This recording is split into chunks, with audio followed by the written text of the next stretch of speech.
Okay guys, we arrive at Amboseli National Park kung saan dito kami ngayon sa harapan ng kanilang gate.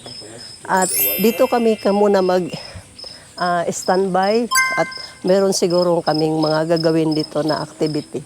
Kung makikita nyo guys, ito yung pinakaharap ng gate nila dito sa Kenya, kung saan dito mo makikita ang mga wildlife. Ayan, dito sa Amboseli guys, ang lawak-lawak no na kanilang mga paikutan yung mga mata. So napakaaga namin ngayon kasi kami yung mauna ngayon doon sa alam mo na. Oh, see you later. Aro, ito, Poji ka ng Poji. Kilimanjaro guys! Nandito na tayo sa top of the world. The mountain ng Kenya. Yan ang pinagmalaki nilang mountain guys. So maybe ingay ng in your mga bag kainunan, no? the other.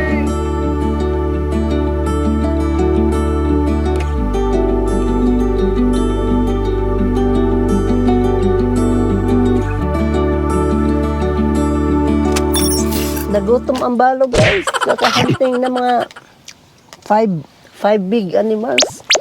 So idaan ko na lang muna sa kain. 2 itlog para balansi. Pukok. Ayan. Yogurt muna ako ha. Palit tayo ng flavor. Vanilla tong sa akin. That's it for today.